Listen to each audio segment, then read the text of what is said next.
Today, I'm going to explain a drama, mystery, and thriller film called The Game. Spoilers ahead. Watch out and take care. Nicholas Van Orton, a wealthy investment banker in San Francisco, is turning 48, but his busy life leaves him very little time to celebrate his birthday.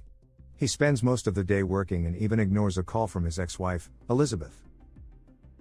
But as he goes through his appointments, he learns that his younger brother, Conrad, is in town, so he meets up with him at a local restaurant. Conrad, who has been in and out of rehab, presents Nicholas with a voucher for a company called Consumer Recreation Services as a birthday gift. He avoids telling Nicholas any detail about the gift, but he assures his brother that he will have a profound life experience if he contacts the company behind it.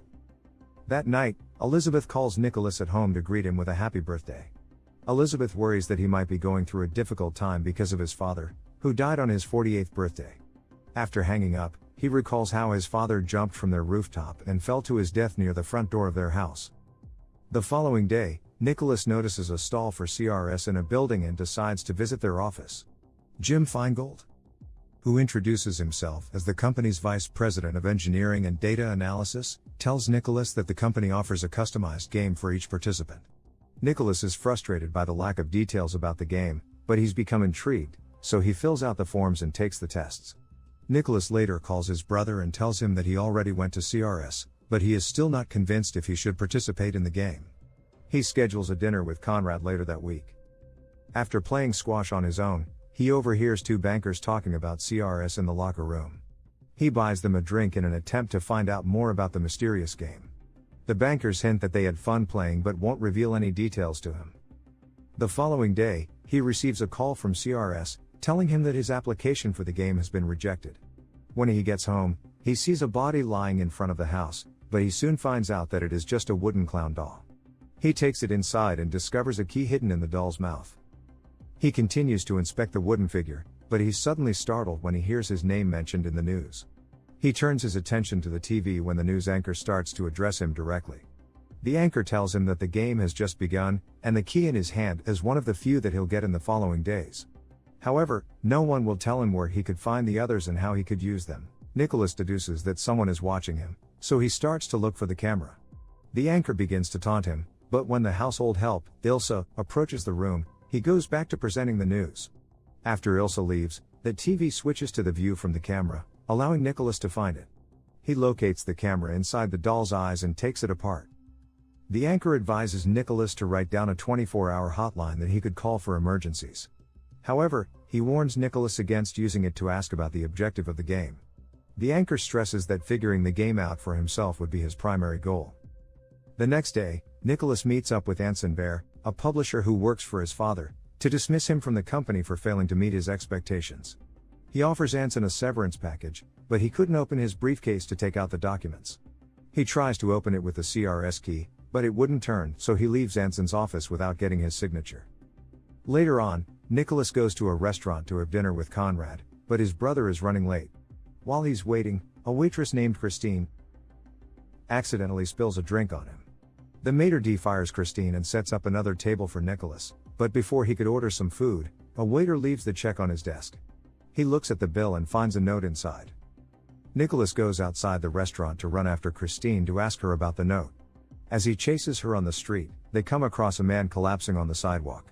They call for help and put the man in an ambulance. Nicholas wants to go on his way, but a police officer tells him that he must come with them to the hospital to fill up a report. On their way to the hospital, he shows Christine the note which says, "Don't let her get away." When they arrive at the hospital, all the lights suddenly go out. As they find their way out of the building, they see an elevator open up. The lift wouldn't move, so Nicholas instinctively tries using the CRS key. The elevator starts moving when he turns the key, but it shuts down before they could reach the lobby. The pair manages to get out through the hatch, but Nicholas realizes he left his briefcase inside as soon as the elevator doors close. Nicholas later discovers that they are in the CRS building. The alarm soon goes off, prompting Christine to run. The CRS security team lets an attack dog loose to chase after them, so they evade it by getting up on the fire escape. With no other way to go back down, they decide to jump down to a trash bin to break their fall. They stop by Nicholas' office to get cleaned up. Nicholas calls a cab for Christine and offers to call the restaurant to hire her back. She turns down the offer and confesses that she was paid $400 to spill the drink on Nicholas as a prank. The following day, Nicholas is awakened by a call from his assistant, Maria, telling him that his American Express card has arrived at the front desk of Hotel Nico. The receptionist informs Nicholas that a young woman had asked for him on the phone, but he failed to catch her name. When Nicholas gets inside his hotel room, he finds numerous lewd pictures and drugs scattered on the desk. He puts the pills away and rushes out of the hotel, taking the pictures with him on a briefcase. Nicholas notices a car following him on the road, so he turns on a corner and waits for the other vehicle in an alley. When the car arrives, he confronts the driver and grabs a gun from the man's shirt. Nicholas uses the firearm to shoot the man's tires, thinking that it's a prop for the game. Frightened by the gunshot, the man confesses that he's a private investigator and someone hired him to follow Nicholas. Before Nicholas could even find out who hired him, the PI runs away. Nicholas confronts Anson, suspecting that he is behind the pictures and the PI that followed him. Anson notifies him that he has already accepted the severance package earlier that day, and he has decided to go sailing. Nicholas realizes that Anson had nothing to do with the pictures, so he apologizes and leaves. He asks his attorney, Sam Sutherland, to investigate CRS and shows him a waiver that he signed. However, when Sutherland inspects the document, he only sees Nicholas' signature. After Sutherland leaves, he asks his assistant to contact the cab company that took Christine home and finds out her address. While speaking with his assistant, he notices an envelope containing a window crank handle. Nicholas goes home to find that someone had broken into the house and vandalized the rooms. As he speaks with the police, Conrad arrives in panic and asks Nicholas to meet him at his car. On the road, Conrad checks the car for bugs and tells Nicholas that CRS is after him. He claims that he had already paid the bills for their services, but the company still won't stop harassing him. A tire suddenly blows up, forcing Nicholas to park the car on the side of the street. While Nicholas prepares to change the flat tire, Conrad finds multiple CRS keys in the glove compartment and accuses his brother of being a part of the company. The two brothers have a loud argument on the street until Conrad runs away. As he watches his brother from a distance, Nicholas suddenly hears a payphone ring from across the street. When he picks it up, he hears a recording of the argument they had just a few minutes ago. Nicholas decides to leave his car behind and hail a cab to go back home. Along the way, he notices that the driver missed a turn and asks him to stop the vehicle. The driver ignores him and keeps going despite his demands. When they get close to the docks, the driver jumps out of the cab, leaving Nicholas locked inside. As the car sinks below the water, Nicholas notices that the window crank handle is missing from the car door.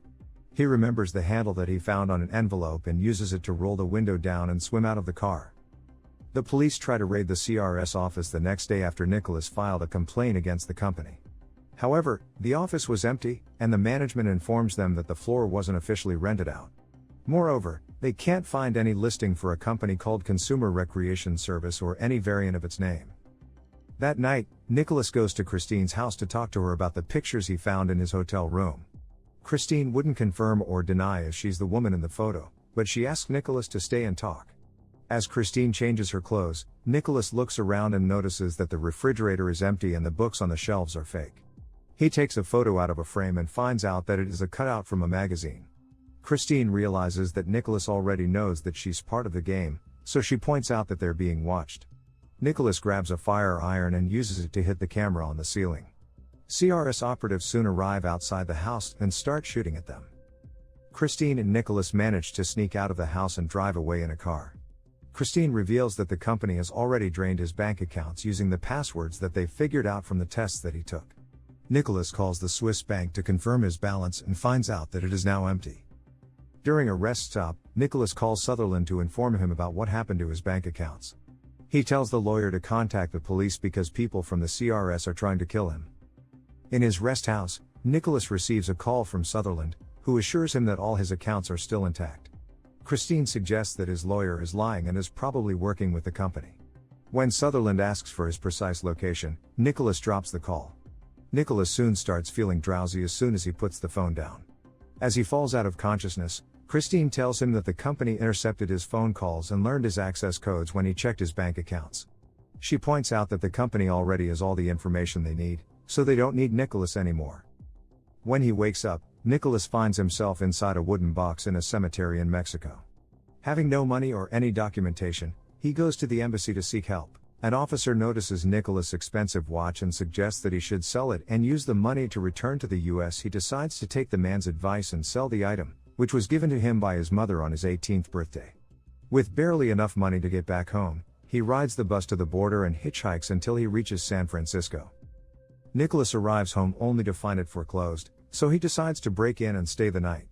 In the morning, he grabs a book from a shelf and some cash hidden away in a jar.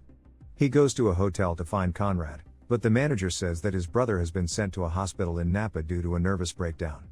Having no other options, Nicholas meets with Elizabeth to borrow her car. While they're talking in a restaurant, he sees Jim Feingold on TV and realizes that he's an actor CRS hired for the game. Armed with a gun he hid in a book, Nicholas tracks Jim down to a zoo and threatens him until he agrees to take him to CRS. Jim, whose real name is Lionel Fisher, tells Nicholas that the company owns the whole building and they only move their office from floor to floor. Fisher expresses his doubts that Nicholas will ever get his money back, but the banker insists that he wants to meet the people behind the company. When they arrive at the building, Fisher leads Nicholas to the cafeteria, recognizing a few familiar faces. Nicholas approaches Christine and tells her to come with him. Armed security guards arrive and start shooting towards them, hitting Fisher and other actors at the cafeteria. Christine and Nicholas run up the stairs to the roof, locking the door behind them. Nicholas threatens to shoot Christine unless she gets on the radio and calls for someone in charge. Christine argues that no one will appear because they don't care about her. When he points the gun in her face, she realizes that the firearm didn't come from the company. She gets on the radio, warns the guards that Nicholas is armed with a real gun. Christine urges Nicholas to put the gun down and starts admitting that he is still in the game. When Nicholas points out that he saw the guards kill Fisher a few minutes ago, Christine reveals that the incident was staged. As the guards arrive at the door, Christine explains that there was always a safety net when Nicholas gets into dangerous situations. When he rode the taxi, a diver was waiting when Nicholas almost drowned at the pier. When he went to her house, the guards who chased them were firing blanks. She finally tells Nicholas that the people behind the door are waiting with a bottle of champagne to celebrate his birthday party. Nicholas refuses to believe Christine and points the gun at the door as the guards use an electric saw to cut through the lock. As soon as the door opens, Nicholas shoots his weapon, hitting Conrad on the chest. As Conrad lies down on the ground, Nicholas notices Fisher, who is very much alive. Fisher checks for Conrad's pulse and confirms that he's dead. Appalled by what he's done, Nicholas gets up on the ledge and jumps off the building. Memories of his father and his childhood flash in his mind as he falls. He then goes through a glass roof and lands on a giant airbag upon reaching the ground. As the med team helps him up, Conrad approaches him and greets him with a happy birthday. He starts enjoying the party as soon as the emotions from his nerve-wracking ordeal begin to wear out. When he finds out that Christine was leaving the party, he rushes out to say goodbye. Christine reveals that her real name is Claire. She tells Nicholas that she has to catch a plane to Australia for another gig starting in a week. Nicholas asks Claire to have dinner with him when she returns. Knowing that she won't be back for a while, Claire invites him to have coffee at the airport instead.